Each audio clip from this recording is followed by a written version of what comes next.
Olá pessoal, eu sou Ronaldo Santana, autor e ilustrador, e conversei com o autor Valu Vasconcelos sobre seu projeto multimídia Megasônicos, que já conta com desenhos animados e quadrinhos, além de falar de seus outros trabalhos no mercado de animação. Sem mais demora, vamos para a entrevista. Primeiro de tudo, muito obrigado, Valu, por ter aceitado o convite, vir aqui conversar com a gente aqui da FLIR, comigo também, né? Te conheço já há bastante tempo, conheci primeiro você lá na virada do século, né? Trabalhando no Guerreiros da Amazônia, né? Sim, somos velhos. Eu queria resgatar desse ponto que eu te conheci, né? Que foi ali na virada do século, né? 2000, porque eu sei que eu dei uma olhadinha no teu site lá, no Valu Animation Studio, e eu vi que o Valu Animation Studio ele é datado de 2001. Mas Exatamente. Antes disso, você já tinha algum estúdio? Começa por aí para a gente, por favor. Então, vamos lá. Cara, e é engraçado você começar pelo Guerreiros da Amazônia, porque o estúdio começou pela revolta que eu tive no caso do Guerreiros da Amazônia. É um troço louco. Eu já trabalho, o Megasônicos em si, que é o meu filhote gostoso, que a gente vai falar sobre ele data de um pouco antes disso, ele data de 97, 96 para 97. Que é quando eu começo a me dedicar muito à computação gráfica. Inicialmente com letrinha voando, e depois eu falei, cara, eu quero fazer o que eu gosto, que é personagem, né? E era difícil, era outros tempos, não é o que a gente tem de modernidade de hoje. A facilidade nunca existiu.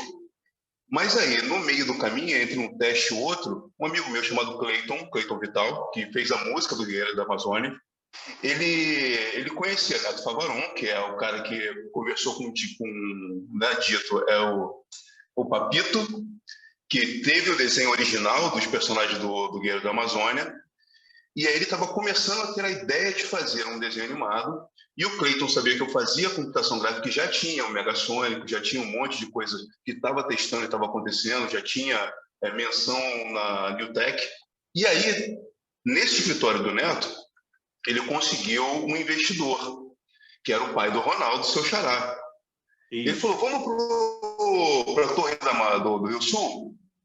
Eu falei, vamos. Mas como é que a gente chama a Torre do Rio Sul? Aqui é caro. Para quem não conhece, Rio Sul é um shopping maravilhoso da Zona Sul do Rio de Janeiro, né? Que tem gente vendo do Brasil inteiro, talvez do mundo.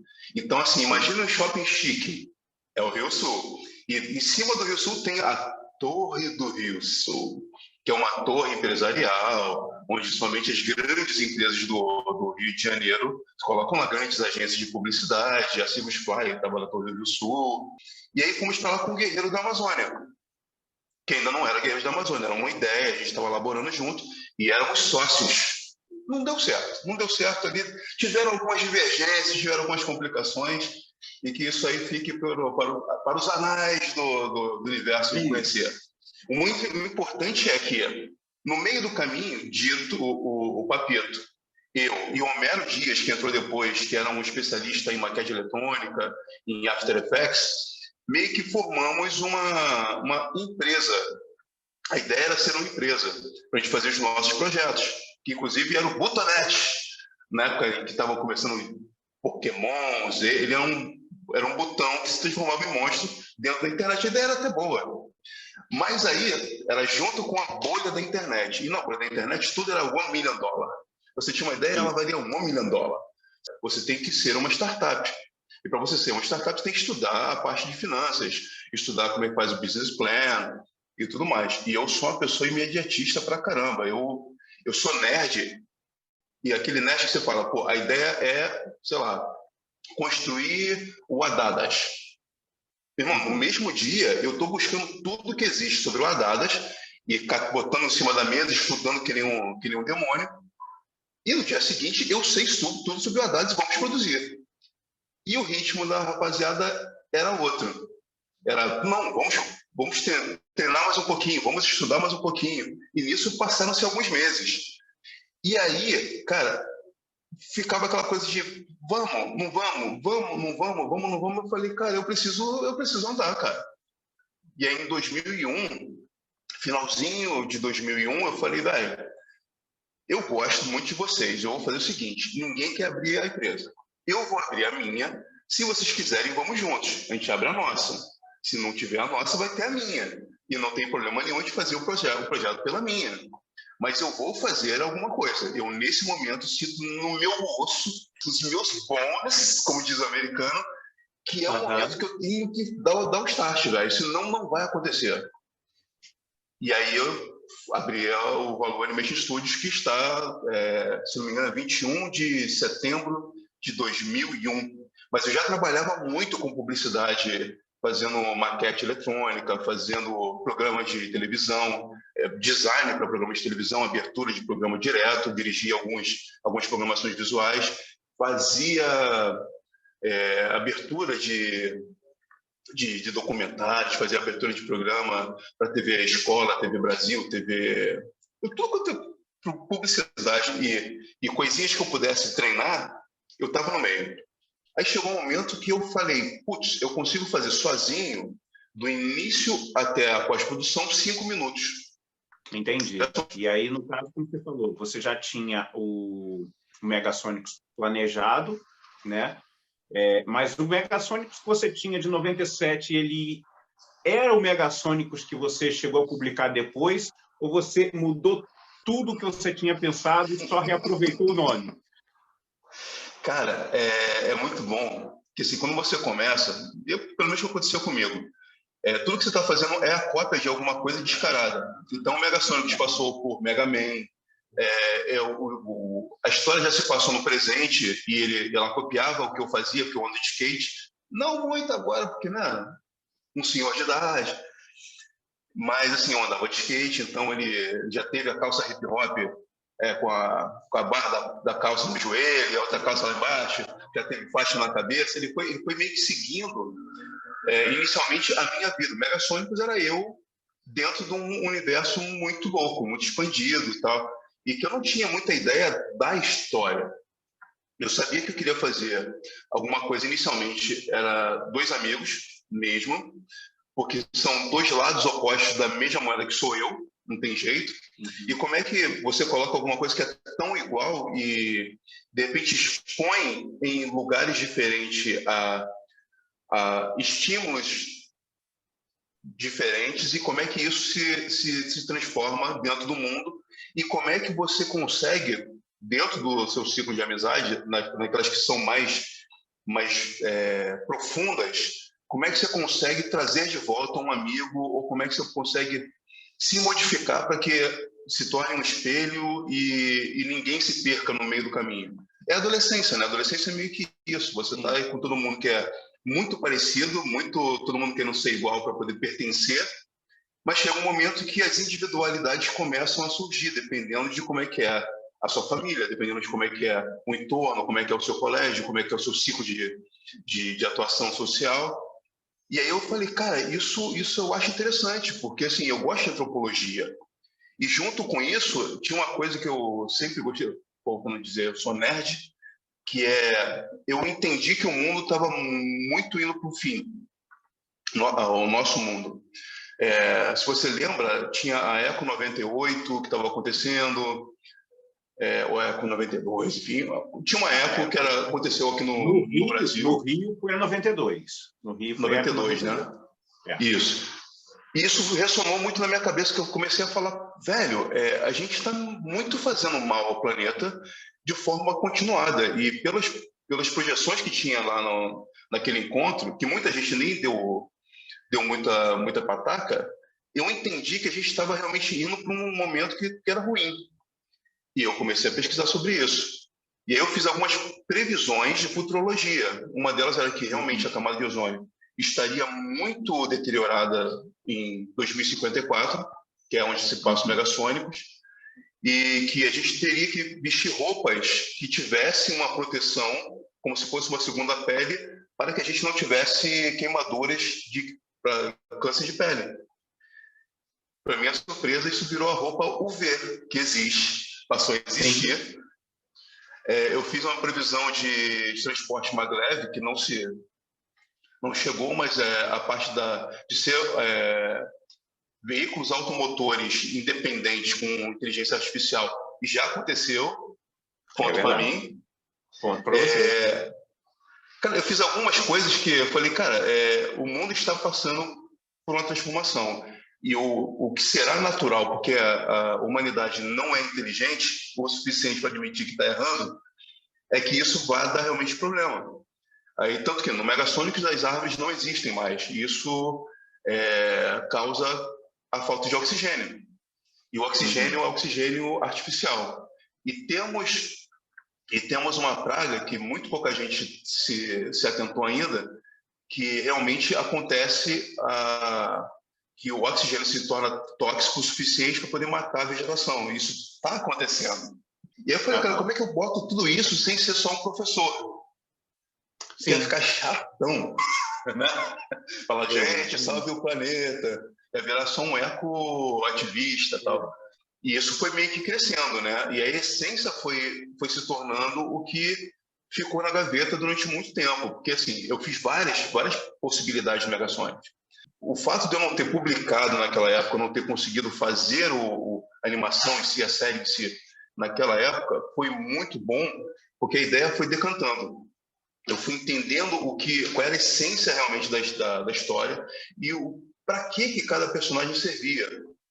E por que era bom realmente eles serem muito iguais, de serem quase mimetizados, e por que essa mudança poderia ser muito legal, porque o drama ficaria muito maior.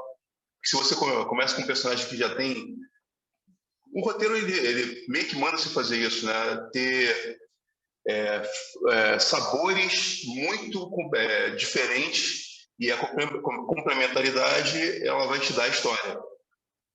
E eu acho que, funciona. Mas no meu drama, eu queria que fosse muito parecido, para que quando a dicotomia aparecesse, você falasse: por quê? Era bom assim, o cara era maneiro, por que não? Né? E aí você embarca na jornada, porque você já comprou o personagem. E aí ele tem uma virada que faz sentido, tem que fazer sentido, senão virar o ato de Deus, né? A gente chama lá na escrita. O Deus e não fazer sentido, exatamente. E não fazer sentido, a jornada que você vai andar com ele, meu irmão, é o que é o doce, né? Que é o legal. Enquanto isso faz sentido e tem a ver com o personagem e a personalidade que ele demonstrou desde o início, e foi muito legal, cara, porque eu pude botar as minhas raízes, que eu tenho, meu bisavô, por parte de mãe, era indígena. Aí a mulher dele, portuguesa. Do outro lado, tem a cultura africana da minha bisavó por parte de pai, que era casado com português. E muito da minha família não sabia das origens e não sabia, assim, não ficou legado daquela coisa de ninguém ter um traço da cultura. E chegou um momento que eu falei, velho, eu conheço tanto da cultura grega, eu conheço tanto da cultura americana, anglo-saxão, Thor, não sei o quê, e vem e vai, mitologias. Eu não conheço nada da cultura indígena, eu não conheço nada da cultura africana. E se eu relegasse toda a minha parte de colonos portugueses e começasse a entender um pouco mais do que vem? E aí eu pego. Inclusive, tem um negócio muito engraçado. Eu refiz o volume 1 do Megasonics, que é isso aqui. Agora tá grosso pra caramba, 128 páginas, bonito demais. E eu tenho conjurações de poder também. Não é que seja uma magia, mas quando o cara vai jogar o poder, ele fala uma coisa, tipo um Kamehameha, que, né, vem do japonês. E os meus poderes são em Tupi-Guarani.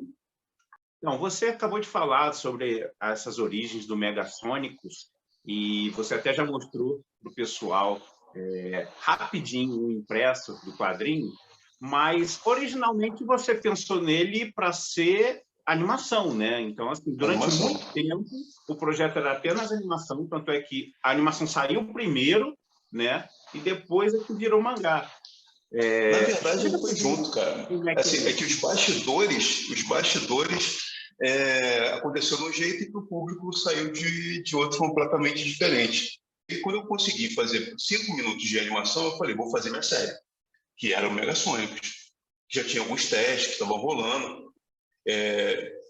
E no meio do caminho me apareceu uma encomenda, que era fazer o Jaral, que não era geral ainda, era Do You Understand? Era uma série baseada no... Era para fazer um sonho de um gaúcho, Marcos Teixeira, que tinha a possibilidade de entrar com um projeto para segurança pública, ou seja, nada a ver com audiovisual, e queria fazer um projeto num centro correcional. E, em paralelo, ele tinha o sonho de fazer animação.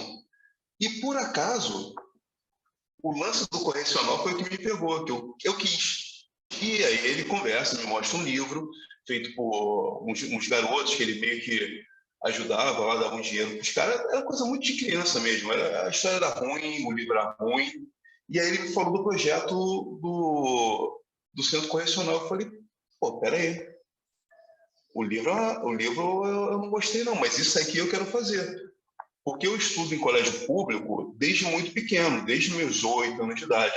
Estudei 1 ou 2 anos no colégio particular, mas o resto foi tudo colégio público. E meu ginásio foi muito bom. Eu estudei francês no ginásio, estudei teatro no ginásio, inglês. E, cara, eu aprendi muita coisa.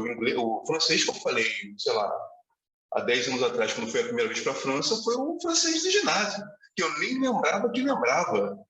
E aí, quando eu fui colocado na parede, o francês saiu, eu falei, opa, olha o ginásio aí. Veja lá a pastora dando certo. Não é que eu sei, o passo doble? E aí eu falei, cara, eu quero fazer esse negócio. Mas essa história é ruim. Se eu puder mudar essa história do jeito que eu quiser, a gente consegue fazer ela. Ele falou, pô, deixa só os nomes, que era o nome da filha, do sobrinho, do primo. Eu falei, não, vamos deixar os nomes principais. Mas eu vou mudar alguns. Inclusive, eu botei nome de indígena. Um dos personagens principais era Gude, de bola de gude. Eu chamei de Rudá, que é amor em Tupi-Guarani. Olha o Tupi-Guarani voltando. Botei Vila Lobos, botei representatividade. Era todo mundo do Rio Grande do Sul, loirinho, né, de olho azul. Eu falei, não, vamos trazer uns africanos, vamos trazer uns indígenas, vamos trazer uma parada. E acabou sendo um grande sucesso na TV Brasil. E aí, acabou o Jaral, eu peguei a equipe que eu tinha formado, eu falei, vamos de Megasônicos. Vamos fazer finalmente o Megasônicos aqui acontecer, pá.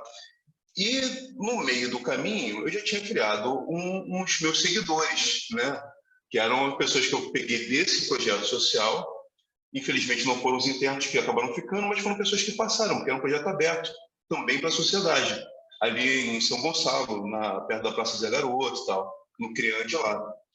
E aí, essas pessoas já começaram a me conhecer, já sabiam que eu gostava, sabia que eu gostava de mangá.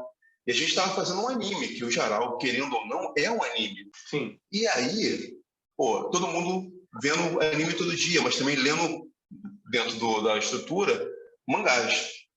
Como é que a gente, pô, não faz um mangá, Balu? Eu falei, cara, mas aí parar para poder fazer um mangá, é sério? Ele, não, a gente pega os frames da animação que já está sendo feita e quadriniza isso. Sim. E aí eu falei, olha só, eu vou dirigir e vocês fazem a parte de adequação. E ficou ruim, mas ficou. Né? Então, assim, na verdade, o mangá saiu primeiro, eu lancei em PDF na época, acho que 10 pessoas compraram, 12 pessoas compraram, não fez sentido. Então a animação acabou saindo mais cedo por conta da internet e por conta do YouTube. Mas o quadrinho ele foi feito primeiro, quer dizer, ele foi feito em paralelo, mas lançado em primeiro. E aí eu entendi que eu não conseguiria fazer a série, porque em paralelo que a gente estava fazendo, eu estava negociando com o Cartoon Network, que é o Jaral meio que estava indo para a TV Brasil, o Cartoon Network estava acompanhando desde o primeiro teaser o Megasônicos, até que chegou um momento que tinha um episódio. E aí a pessoa falou, a Daniela, Dani Vieira, cara, agora está perfeito. Cara, meu irmão, é isso que a gente precisa. Eu, pô, que legal. Olha Agora o $1 faz milhão chegando. 26 para mim, né? Não, o problema nem foi esse. O problema é que você chegou com uma coisa que a gente precisa, só que com 1 mês de atraso. A gente acabou de passar pelo mercado internacional e compramos 5 desse gênero. Não. O que acabou sendo bom para mim, por incrível que pareça, tem algumas coisas que são ruins que acontecem na sua vida e na hora você fica muito revoltado, mas que no grande jogo da vida, isso se transforma numa oportunidade. Um pouquinho depois, um amigo meu, que fazia o Carrapatos e Catapulta, estava vendendo, ia para o Brasil e América Latina, também para a Cartoon Network, e cada episódio saía para ele recebia $1.500. E naquela época o dólar estava meio que 1 para 2 para 1. Vamos supor que tivesse 3. Ainda assim, pô, $1.500 dá R$ 4.500 para você ficar 5 anos com o seu produto preso no Brasil e também na América Latina, que são mercados. Para quem não sabe, a gente pega o nosso produto e vende para o Brasil, e depois vende para outra plataforma, depois vende para um streaming, depois vende para outro país, aí vende para 3 ou 4, 5 televisões dentro de territórios que não são os nossos, e isso sim vai pagando a conta da produção, que é muito cara. Assim, é absurdamente cara. Sim, porque R$ 4.500 não pagam um episódio. Não tem como pagar. Nada.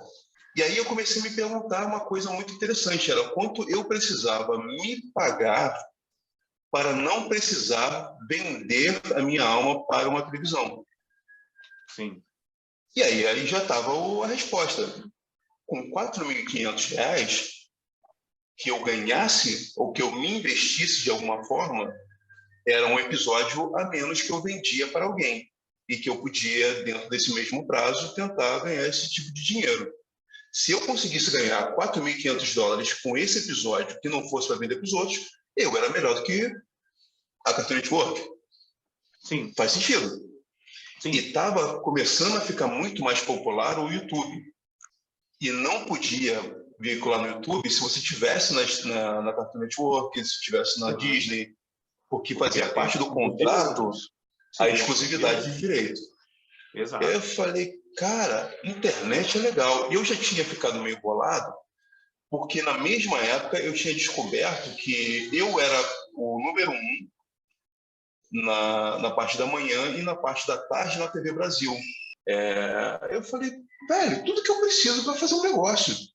Eu não vendo para uma major, eu coloco no lugar onde já tem uma entrega que eu não preciso pagar e eu tenho os números. Isso faz sentido.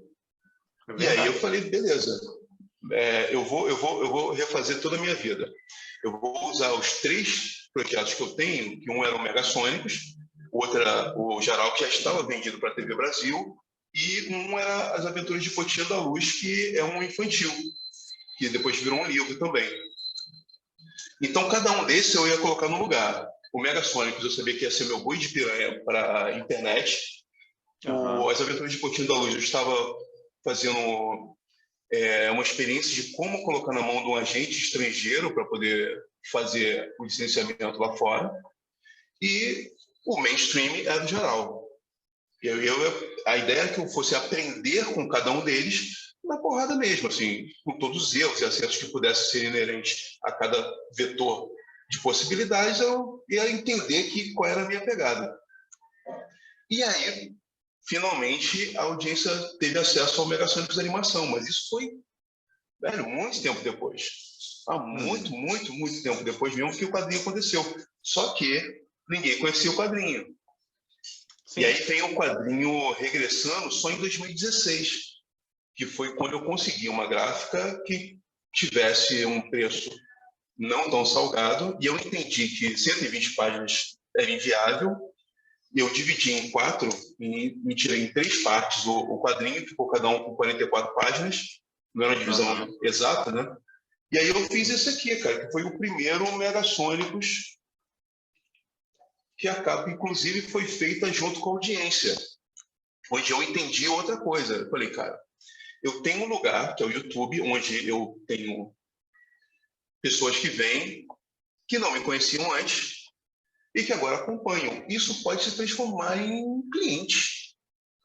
Faz sentido, né? O que não faz sentido para mim é eu colocar o meu personagem na televisão, ela explorar o horário comercial e eu não ganhar em cima disso. Logicamente, você ganha pelo licenciamento, que não é um dinheiro, é um dinheiro.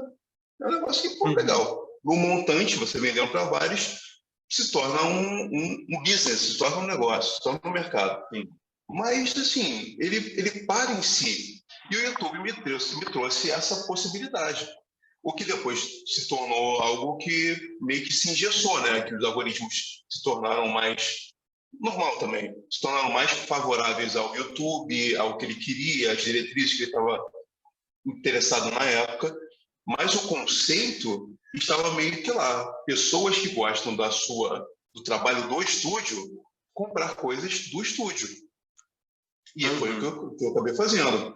Por isso eu acabei abrindo a editora, porque já tinha gente o suficiente comprando o volume 3, aí depois compraram o volume 4, também que viram pela internet, viram. Aí quando chegou no volume 5, eu falei, peraí, vamos voltar atrás aqui. Porque eu não acreditava no mercado ainda de publicações editoriais, quadrinho em si, livro e tal. Porque todo mundo dizia que o público brasileiro não gosta de produto brasileiro. E eu fui entender que isso não era verdade. Tanto que, né, temos aqui um produto que não começa do volume 1, que é todo errado. Ele começa do volume 3. Se você quiser saber o que acontece no 1 e 2, você vai ter que ver a animação. Tudo errado. Entendi. Aí eu falei, vamos botar a bola no chão agora, que, né, estamos no volume 5, e vamos fazer isso de verdade? Que vamos abrir um selo editorial, já que eu já tenho um CNPJ, eu agreguei o KINAI ao meu CNPJ, botei lá o que tinha que fazer, e aí eu fui lançar o primeiro livro do Poti. Já estava na gaveta, em vez de voltar, aí eu pô, bonitinho, ISBN, todas as cartas catalográficas aqui bonitinhas. E eu falei, vamos entender se isso é um negócio mesmo. Eu vou pegar algo que não está dentro do que eu já vendia, que podia ser só o hype daquela franquia em si. Vou pegar algo do zero e vamos ver. Imprimi poucos, eu acho que imprimi 1000 ou algum, um pouco mais ou menos, né? Não um pouco. Não, é uma tiragem razoável, é uma tiragem boa. Não, principalmente para independente, né? É uma boa tiragem. Pois é, e aí eu fui para feiras, cara. Suficiente para se enrolar se você não vender. Bem por aí. E aí eu fui para o FIC. E eu vendi muito a ponto de esgotar uma tiragem. Não a tiragem toda, mas a tiragem que eu levei, né? Porque o livro pesa. Para quem não sabe, livro pesa. Você não levou 1000 livros para a FIC. Não, nem doido. Então eu tinha que, pelo menos, recuperar o investimento, né? Que era avião, a mesa, a impressão e a estadia. Então, esse livro tinha um objetivo muito forte. Então, era uma prova de fogo, né? E ele se pagou. Eu falei, uai, isso sim é um negócio. E eu estava levando uma Mambembe, mas se eu levar isso do jeito que eu faço com animação, que é o meu projeto principal, né?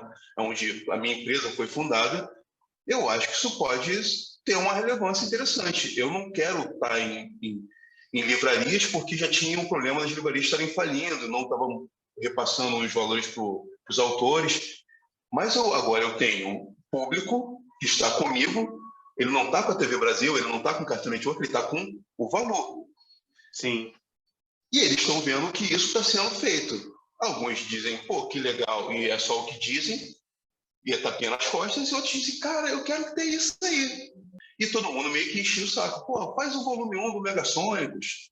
Ah, gente, mas você já viu a animação tá ali de graça, vê lá, cara, vai no meu site.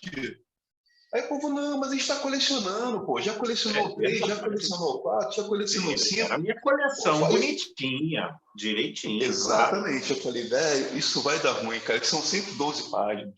O bagulho é caro, o negócio é caro.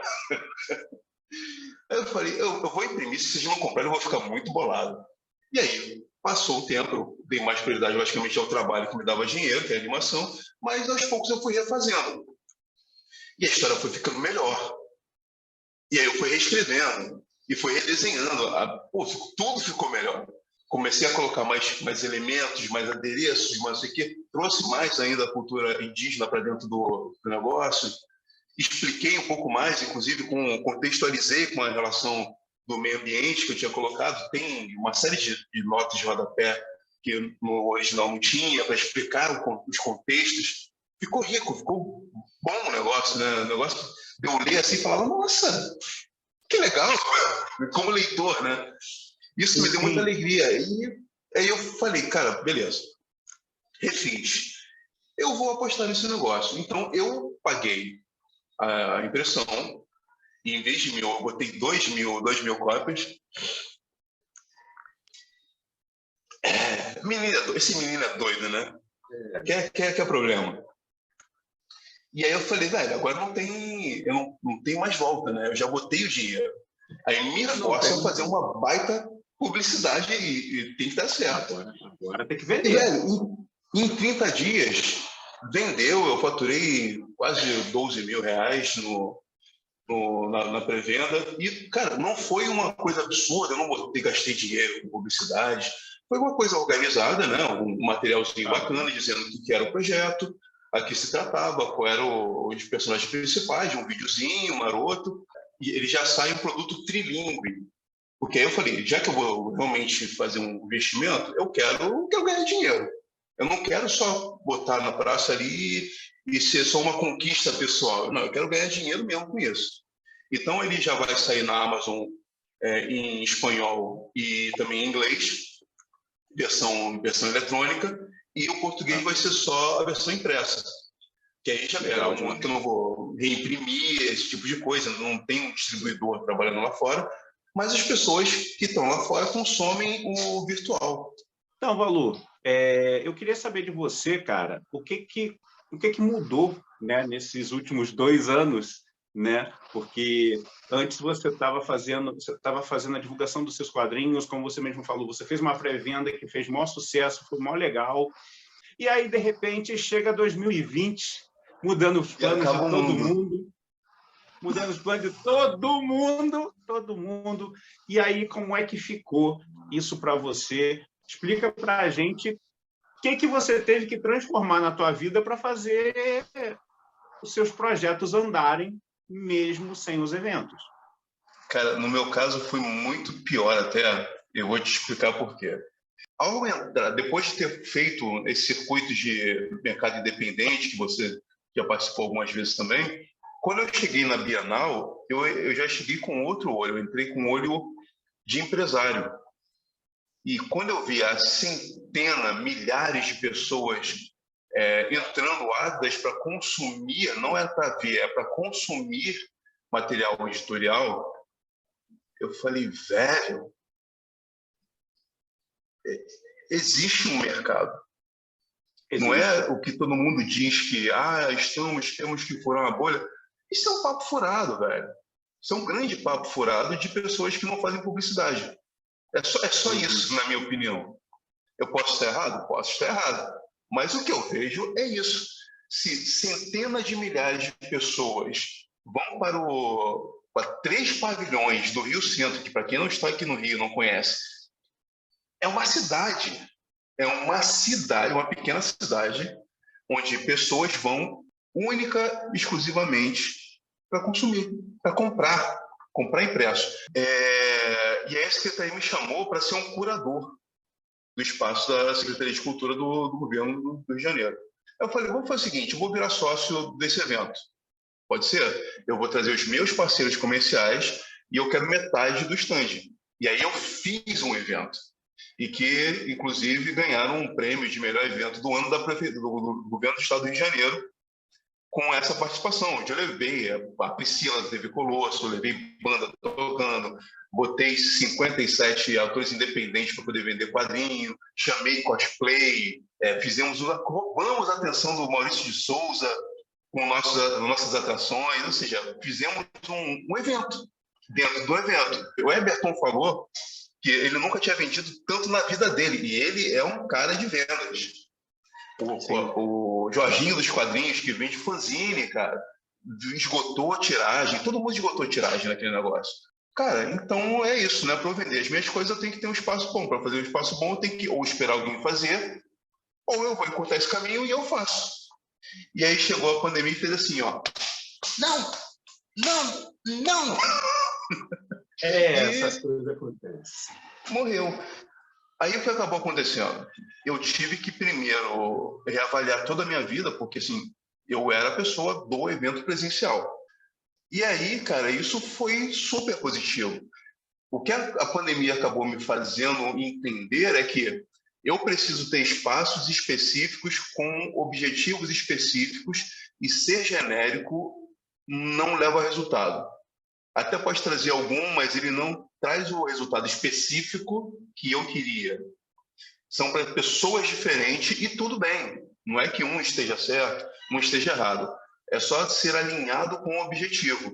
E a pandemia, para mim, me deu um foco. Eu quero ser a pessoa que traz o ensino? Eu até quero compartilhar.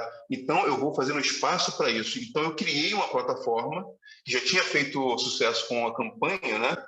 Eu falei, cara, então por que não trazer as pessoas, em vez de fazer no YouTube, eu trago para a minha plataforma. Aí eu peguei o meu site, valor.com.br, investi um dinheiro que está sendo pesado por enquanto, está sendo... Só estou investindo, esse menino é doido, né? Não para quieto. E eu transformei ela numa plataforma onde a pessoa pode somente ir para ver coisas.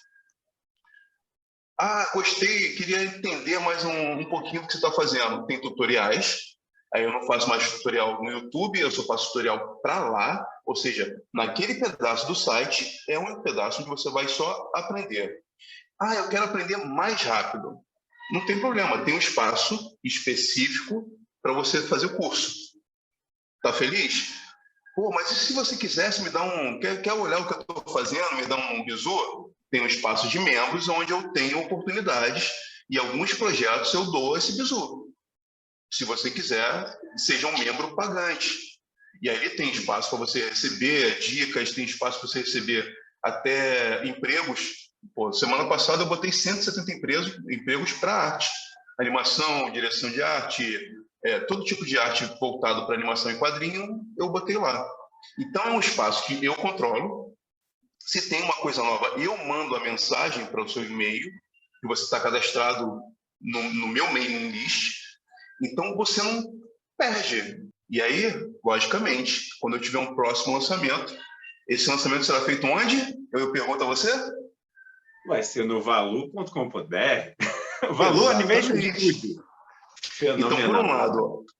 Então, por um lado, a pandemia me tirou uma veia que seria a veia de produtor de evento, mas, por outro lado, ela me colocou no mundo meio que de plataformas, né? Eu construí um mundo onde acredito que vai beneficiar muito mais gente daqui a pouquinho. Sim, sim. Não, e é isso que é legal do ter que se reinventar na marra, né? Que é o que todo mundo teve que fazer. E você falou duas coisas aí bem legais que eu quero aproveitar de gancho. Uma é que você falou bastante do Eberton, e o Eberton é uma outra pessoa que eu entrevistei, que está aqui na grade da programação da FLIR, então fiquem atentos. Eu tenho um outro papo com o Eberton, que é um autor de quadrinhos. Bom demais o produto dele, cara. Excelente. E eu queria que você também falasse para todo mundo que você trouxe alguns desses desenhos animados que estão no ValuFlix, que estão aqui também na FLIR. Você pode apresentar para o pessoal esses... Pô, claro. Velho, essa é uma... Sabe aquelas coisinhas que você não está esperando e de repente você fala, cara, que legal! Vai ter um episódio do Megasônicos e também um episódio das Aventuras de Potinho da Luz na plataforma da FLIR, cara. Então, assim, a galera pode ver de graça e você pode começar a conhecer um pouquinho mais dessas novas aventuras aí. E aí, se você quiser ver a série completa, você vai lá no valor.com.br e tá tudo certo. E também tá lá de graça. É isso aí. É tudo de graça, velho. Isso aí. Vocês têm a oportunidade de conhecer aqui. Gostou? Vá assistir o resto lá no ValuFlix. E se gostou e quiser mais, compre os quadrinhos, compre os livros. Tá tudo lá na plataforma do Valor. Tá tudo na plataforma. Tá fenomenal. E já adianto todo mundo aí de que, com certeza, em 2022, quando tiver uma FLIR presencial, nós estaremos lá. Com certeza, o Valu estará lá com os Megasônicos. Eu já me convidei. Todas, e as novidades que vão surgir. Valu, obrigado. Se bobear, vai com cosplay junto, hein? Já tem cosplay sendo feito de Dito Terrine. Não sou eu, já digo que não sou eu com o vestido, mas já tem fã que tá fazendo cosplay e que eu vou levar para qualquer lugar do mundo que eu for junto, cara. Que tá ficando muito legal. Obrigadão, Valu. Abraço. Tamo junto, irmão. Tudo de bom. Fiquem bem. Peace!